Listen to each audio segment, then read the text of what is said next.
আমার স্নেহের ছাত্রছাত্রীরা, আশা করি তোমরা সবাই ভালো আছো। এই লকডাউনের মধ্যে তোমাদের পড়াশোনার অনেকটাই ক্ষতি হয়ে গেল। তো যাই হোক, বাড়িতে নিশ্চয়ই তোমরা পড়াশোনা করছো নিজেদের মতন। আমি তোমাদের সেকেন্ড সামেটিভ এক্সামে যে রকম ধরনের কোশ্চেনগুলো আসে সেই সিলেবাসের উপর ভিত্তি করে আমি তোমাদের কিছু আলোচনা করব। দেখো, তোমাদের ক্লাস 8-এর স্টুডেন্টদের জন্য বলছি, তোমাদের লেসন 4 দ্য গ্রেট এস্কেপ, এই লেসনটায় তুমি অ্যাক্টিভিটিতে চলে যাও। তোমরা অ্যাক্টিভিটি 8A, 8B এবং অ্যাক্টিভিটি 9, এইখানে গ্রামাটিক্যাল পোর্শনটুকু আমি তোমাদের এখন বোঝাবো। অ্যাক্টিভিটি 8A এবং 8B এই দুটোতে কি আছে? ইনফিনিটিভ। আর অ্যাক্টিভিটি 9-এ কি আছে? Prefix and suffix. এখন তোমাদের আমি ইনফিনিটিভটা একটু বোঝাবো। দেখো, ইনফিনিটিভ প্রথমেই জানতে হবে what is infinitive. The base form of the verb is infinitive. আচ্ছা, তাহলে ইনফিনিটিভে কোনো রকম এস, ইএস, এগুলো আইএনজি কিচ্ছু ইউজ করা যাবে না, কোনো রকম চেঞ্জ হবে না। আমি এখন তোমাদের দু রকম ইনফিনিটিভ দেখাবো। একটা হচ্ছে টু ইনফিনিটিভ আর একটা হচ্ছে জিরো ইনফিনিটিভ। টু ইনফিনিটিভ আর জিরো ইনফিনিটিভ। টু ইনফিনিটিভটা কি জিনিস? টু প্লাস ভার্ব হচ্ছে টু ইনফিনিটিভ। আর জিরো ইনফিনিটিভ কোনটা? এখানে কোনো টু থাকবে না, শুধু বেস ভার্বটা থাকবে, শুধু বেস ভার্বটা থাকবে, এখানে কোনো টু থাকবে না, বেস। এইবার এই ইনফিনিটিভ নাউন, অ্যাডজেক্টিভ এবং অ্যাডভার্ব হিসাবেও ব্যবহার হয়। কি রকম ভাবে ব্যবহার হয় আমি তোমাদের প্রত্যেকটার উদাহরণ দিই, তাহলে তোমাদের কাছে বিষয়টা পরিষ্কার হবে। দেখো, যখন নাউন হিসাবে ব্যবহার হবে কি রকম ভাবে ব্যবহার হয়? যেমন to learn a new language is helpful. To learn a new language is helpful. এখানে দেখো, টু লার্ন এটা কিন্তু নাউন হিসাবে ব্যবহার হয়েছে। To learn, to plus verb, এটা কিন্তু to infinitive, to plus verb. দেখেছো, এই যে লার্ন, এটার সাথে তুমি কোনো এস, ইএস, আইএনজি কিছু যোগ করতে পারবে না। এখানে যে ভার্বটা থাকবে, প্রপার ভার্বটা, বেস ভার্বটা, সেটাই কিন্তু ইউজ করতে হবে। এরপর দেখো, যখন অ্যাডজেক্টিভ হিসাবে ব্যবহৃত হয় তখন কি রকম ভাবে করব আমরা? It is good to talk. It is good to talk, এখানে to talk, to plus verb. দেখেছো, ভার্বটা কিন্তু কোনো রকম এস, ইএস, আইএনজি কিচ্ছু যোগ হবে না, এল, ওয়াই, নাথিং, কিচ্ছু যোগ হবে না। এখানে টু প্লাস ভার্ব হচ্ছে টক, টু প্লাস টক। এখানে টু প্লাস টকটা হচ্ছে অ্যাডজেক্টিভ হিসাবে ব্যবহার হচ্ছে। এইবার আমরা অ্যাডভার্ব হিসাবে যখন ব্যবহার হয় তখন একটু দেখি কিরকম ব্যবহার হয়। যেমন তোমাদের একটা উদাহরণ দিই, this soup is too hot to eat. This soup is too hot to eat. এখানে টু ইট এটা অ্যাডভার্ব হিসাবে ব্যবহার হয়েছে। আর একটা উদাহরণ দিই, তাহলে দেখো পরিষ্কার হবে। She was two tired to walk. To walk, এখানে টু ওয়াকটা হচ্ছে অ্যাডভার্ব হিসাবে ব্যবহার হয়েছে। এবার দেখো, তাহলে নাউন, অ্যাডজেক্টিভ এবং অ্যাডভার্ব হিসাবে কিরকম ব্যবহার হয় ইনফিনিটিভ, সেটা তোমরা দেখলে সব জায়গাতেই দেখো টু প্লাস ভার্ব। ভার্বটার কিন্তু যেটা বেস ভার্ব তার কোনো চেঞ্জ হয়নি। টু এর পর যেটা বেস ভার্ব সেটাই বসে যাবে। এরপরে দেখো তোমাদের এই জিরো ইনফিনিটিভটা একটু বলি। জিরো ইনফিনিটিভ কিরকম বললাম, জিরো ইনফিনিটিভে কোনো রকম টু ব্যবহার হয় না। যেমন তোমাদের আমি দুটো উদাহরণ দিই, তাহলে তোমরা বুঝতে পারবে। হি স her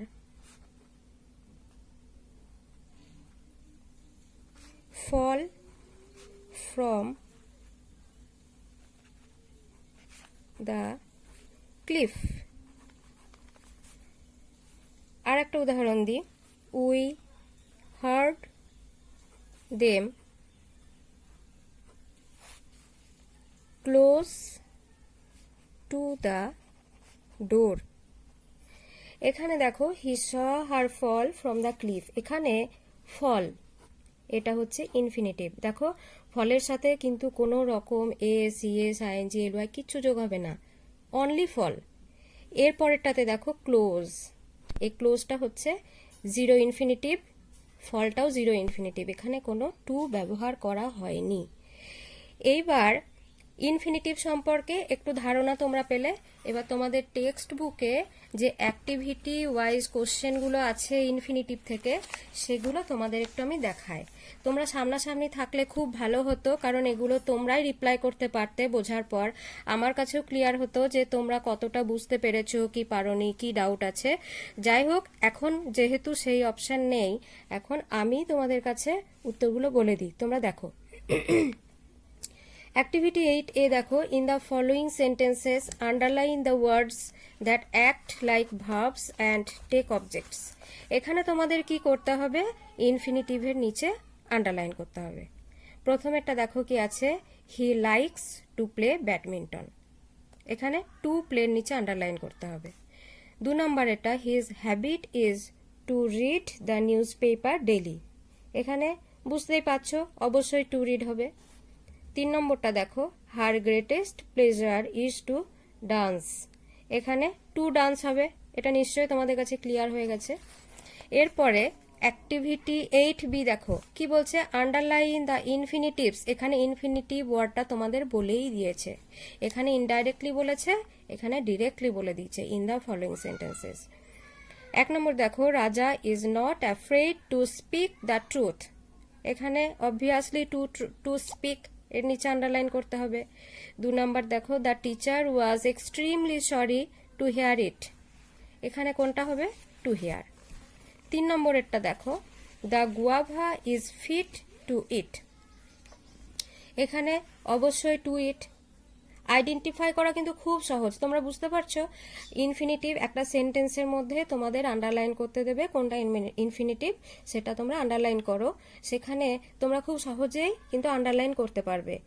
to find fault is easy, এখানে অবভিয়াসলি টু ফাইন্ড। বেশ, এরপর তোমাদের আমি এখন ইনফিনিটিভটা নিয়ে মোটামুটি একটা ধারণা দিলাম। এরপর তোমাদের আমি যেটা দেখাবো সেটা হচ্ছে প্রিফিক্স অ্যান্ড সাফিক্স। দেখো, prefix and suffix, prefix and suffix. So প্রথমেই আমাদের জানতে হবে what is prefix and suffix. জিনিসটা কি না জানলে তো আমরা বুঝতে পারবো না। What is prefix and suffix? Prefixes go in front of a word and suffix go behind a word. যেমন একটা রুট ওয়ার্ড থাকবে, একটা রুট ওয়ার্ড থাকবে, এই ওয়ার্ডের আগে যখন তুমি বসাবে সেটা হয়ে যাবে প্রিফিক্স, পরে যখন বসাবে তখন হয়ে যাবে সাফিক্স। প্রিফিক্স সাফিক্স কি? অ্যাকচুয়ালি গ্রুপ অফ লেটার্স, এই গ্রুপ অফ লেটার্স। তাহলে এখানে তুমি যখন কিছু বসাবে রুট ওয়ার্ডের আগে তখন প্রিফিক্স, পরে কিছু বসালে সাফিক্স। এটুকু বুঝলে? এই রুট ওয়ার্ডটার কিন্তু কোনো রকম তুমি চেঞ্জ করতে পারবে না। এবার দেখো কিছু কমন প্রিফিক্স আমি তোমাদের এখন দেখাবো যেগুলো প্রিফিক্স হিসেবে ব্যবহার হয়। যেমন ইর, আন, ইন, ডিশ, রি, সাব, প্রি, ট্রাই, এগুলো সবই প্রিফিক্স। আরো প্রিফিক্স আছে যেগুলো জেনারেলি ইউজ হয়, সেগুলো আমি তোমাদের কাছে দেখাচ্ছি। দেখো, এই যে প্রথম চারটে যে প্রিফিক্স আছে, ইর, আন, ইন, ডিস, এই চারটে কিন্তু জেনারেলি নেগেটিভ সেন্সেই ব্যবহার হয়, নেগেটিভ সেন্সে ব্যবহার হয়। বেশ। রি, রিটা কখন ব্যবহার হয়? এগেইন বোঝাতে, এগেইন, পুনরায়। সাব কখন ব্যবহার হয়? আন্ডার বোঝাতে। সবগুলোর কিন্তু দেখো নির্দিষ্ট অর্থ আছে, তুমি যেখানে খুশি যেখানে একটা বসিয়ে দেবে সেটা কিন্তু হবে না, তোমাকে একটা অর্থ দাঁড় করাতে হবে। প্রি মিন্স বিফোর, যখন বিফোর কিছু বোঝাতে চাইবে তখন বিফোর হবে। ট্রাই মানে কি তোমরা সবাই জানো, 3। বেশ, এবার এগুলোর ব্যবহার দেখি কিরকম ভাবে আমরা করতে পারবো। যেমন দেখো, রেগুলার একটা ওয়ার্ড বললাম, এটা হচ্ছে রুট ওয়ার্ড রেগুলার। এর আগে যদি আমি ইর বসিয়ে দিই, আই আর, ইর রেগুলার হয়ে গেল। দেখো, নেগেটিভ হয়ে গেল, রেগুলার ইররেগুলার, পুরো অপোজিট হয়ে গেল। তারপরে যেমন ধরো একটা ওয়ার্ড আমি বলি তোমাদের, সোশ্যাল। সোশ্যালের আগে যদি আন বসিয়ে দিই তাহলে কি হলো? আনসোশ্যাল। ঠিক একইভাবে জাস্টিস, জাস্টিস এর আগে যদি ইন বসিয়ে দিই তাহলে কি হবে? ইনজাস্টিস। দেখো, সবই কিন্তু অপোজিট মিনিং হয়ে যাচ্ছে। আবার ডিসের একটা ব্যবহার দেখি কিরকম, অ্যাপিয়ার, আগে একই রকম ভাবে ডিস বসিয়ে দাও, ডিসঅ্যাপিয়ার। ক্লিয়ার? দেখো, এগুলো সব কিন্তু ইউজ করে আমরা একটা যেটা রুট ওয়ার্ড ছিল সেটা নেগেটিভ করে দিলাম। এবার দেখো, রি, রি কখন ব্যবহার হয়? এগেইন বোঝাতে। বেশ, যেমন ধরো একটা ওয়ার্ড আমি বলি, বিল্ড। বিল্ডের আগে যদি রি বসিয়ে দিই তাহলে কি হবে? রিবিল্ড, মানে তৈরি করা, পুনরায় তৈরি করা। আন্ডার, যেমন সাব মানে হচ্ছে আন্ডার, কখন হয়? যেমন ধরো ওয়ে, একটা ওয়ার্ড, ওয়ের আগে আমি সাব প্রিফিক্স বসিয়ে দিলাম, কি হয়ে গেল? সাবওয়ে। প্রি, প্রি মানে কি? আগে। যেমন ধরো ম্যাচিওর, এর আগে কি বসিয়ে দিলাম? Pre, pre mature. ট্রাই, 3, কিরকম হবে? যেমন ধরো অ্যাঙ্গেল, অ্যাঙ্গেলের আগে আমি ট্রাই প্রিফিক্সটা বসিয়ে দিলাম, ট্রাইঅ্যাঙ্গেল। বুঝেছ? এবার আর একটা জিনিস তোমাদের বলি, সেটা একটু মনে রাখবে, সেটা হচ্ছে প্রিফিক্স ব্যবহারের ক্ষেত্রে কিছু বিশেষ ক্ষেত্রে হাইফেন ইউজ করা হয়। যেমন প্রপার নাউন যদি থাকে, প্রপার নাউন, প্রপার নাউনের আগে প্রিফিক্স যোগ করলে কিন্তু একটা হাইফেন দিতে হবে। যেমন আমেরিকান, আমেরিকানের আগে আমি প্রো বসালাম, প্রো একটা প্রিফিক্স, প্রো, এখানে কিন্তু একটা হাইফেন দিতে হবে, এটাই নিয়ম। Pro American. তারপর যেমন ধরো আরো আছে, যেমন সেলফ, সেলফ, যেমন এরপরে একটা হাইফেন লাগে, যেমন ধরো সেলফ এস্টিম। ঠিক একইভাবে এক্স, এক্স হাজব্যান্ড। বুঝতে পেরেছো? এই প্রিফিক্সগুলো ইউজ করলে এক্স দিতে হবে। তোমাদের আর একটা উদাহরণ দিই তাহলে বুঝতে পারবে। দেখো, আমি দুটো ওয়ার্ড লিখছি, একটা লিখছি রিকভার, আর একটা লিখছি রিকভার, দুটো লিখলাম। এটাতে হাইফেন দিলাম না, এটাতে হাইফেন দিলাম, দুটোর কিন্তু মানে চেঞ্জ হয়ে যাচ্ছে। যেমন দেখো, রিকভার, এইটার মানে হচ্ছে টু রিগেইন অর রিপেয়ার, আর যখন হাইফেন ইউজ করব তখন সেটার মানে হয়ে যাবে টু কভার এগেইন। দেখেছো? হাইফেনটা ব্যবহারের জন্য কিন্তু মানেটা চেঞ্জ হয়ে যাচ্ছে। তাহলে hyphen helps us to prevent misreading, mispronunciation,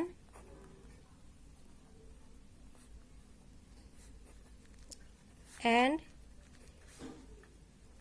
confusion with other words. Confusion with other words. দেখো এই যে এই দুটো ওয়ার্ডের মধ্যে কিন্তু কনফিউশন হয়ে যাবে, বা পড়তে ভুল হয়ে যাবে, বা প্রোনাউন্সিয়েশনে ভুল হয়ে যাবে। এই হাইফেনটা কিন্তু এগুলোকে প্রিভেন্ট করে, আমাদের মিস রিডিং হবে না, মিস প্রোনাউন্সিয়েশন হবে না, বা অন্য ওয়ার্ডের সাথে কোনো কনফিউশনও হবে না। বেশ, প্রিফিক্স সম্পর্কে মোটামুটি একটু ধারণা তোমরা পেলে। এবার দেখো সাফিক্স নিয়ে একটু বলি। সাফিক্স, সাফিক্স কি বললাম? What is suffix? Suffix go behind a word. বেশ, এখানে যেমন কিছু কমন প্রিফিক্স দেখালাম, তোমাদের কিছু কমন সাফিক্স মনে রাখতে হবে, যে এগুলো সাফিক্স। তোমাদের পরীক্ষায় যখন দেবে তোমাদের বুঝতে হবে যে এখানে এই সাফিক্সটা ব্যবহার করা যাবে, এখানে এই সাফিক্সটা ব্যবহার করা যাবে, এবার কোথায় কিভাবে ব্যবহার হয় সেগুলো তোমাদের একটুখানি মনে রাখতে হবে। যেমন ly, ed, ist, en, ism, meant, ness, ible, phi, full, less, able, ইয়ার, সাম। এছাড়াও আমি কিছু লিখলাম, এছাড়াও আরো সাফিক্স আছে, এগুলো তোমাদের একটু দেখায় কিরকম ভাবে হবে। দেখো রুট ওয়ার্ডের সাথে এগুলো কিন্তু রুট ওয়ার্ডের শেষে যোগ হবে। হ্যাঁ, যেমন একটা রেগুলার, রেগুলার একটা রুট ওয়ার্ড, এর সাথে ly যোগ করে দিলে হবে রেগুলারলি, তখন এটা অ্যাডভার্ব হয়ে যাবে। ইডি, যেমন ধরো মিস, একটা ওয়ার্ড আছে মিস, তার সাথে ইডি যোগ করলাম মিসড। আইএসটি কিরকম হবে? যেমন ধরো কনফরমিস্ট। ইএন কিরকম হবে? গোল্ড, তার সাথে ইএন যোগ করে দিলে কি হবে? গোল্ডেন। এরপর দেখি আইএসএম, যেমন জুডাইজম। মেন্ট, যেমন আর্গুমেন্ট। নেস, সফট, সফটের সাথে নেস যোগ করে দিলাম সফটনেস। আইবিএলই, যেমন ফোর্স, ফোর্সের সাথে আইবিএলই যোগ করে দিলে কি হবে? ফোর্সিবল। ফাই, দেখো জাস্টিফাই। ফুল, কেয়ার, কেয়ারের সাথে ফুল একটা সাফিক্স যোগ করলাম, তাহলে কি হয়ে গেল? কেয়ারফুল। তারপরে দেখো এই কেয়ার, কেয়ার ওয়ার্ডটার সাথেই লেস যোগ করে দিলাম, তাহলে কি হয়ে গেল? কেয়ারলেস। এবল, যেমন অ্যাভয়েডেবল। ইয়ার, যেমন স্পিক, স্পিকের সাথে ইয়ার যোগ করে দিলাম, স্পিকার হয়ে গেল। এরপর আর একটা দেখো সাম, কি হবে? কোয়ারেল, কোয়ারেলের সাথে সাম সাফিক্স যোগ করলাম, কোয়ারেল সাম হলো। বইয়ে তোমাদের টেক্সট বুকে অ্যাক্টিভিটি 9-এ কিছু প্রিফিক্স সাফিক্স দেওয়া আছে, এগুলো তোমাদের করতে হবে। কি বলেছে? Add suitable prefix or suffix to the given words in brackets and fill in the blanks to complete the sentences meaningfully। দেখো মিনিংফুলি মানে অর্থ বোঝাতে হবে, তুমি যেখানে খুশি সেখানে ইচ্ছে মতো যোগ করে দিলে সেটা কিন্তু হবে না। The children were full of, কি হবে এটা? এক্সাইটমেন্ট, মেন্ট যোগ করলাম, as they went for a picnic. বিয়েরটা দেখো উই শুড নট ডিসকারেজ, এখানে একটা প্রিফিক্স যোগ করলাম ডিস। রুট ওয়ার্ড কোনটা? কারেজ, কারেজের সাথে আগে একটা ডিস যোগ করলাম, ডিসকারেজ এনিওয়ান।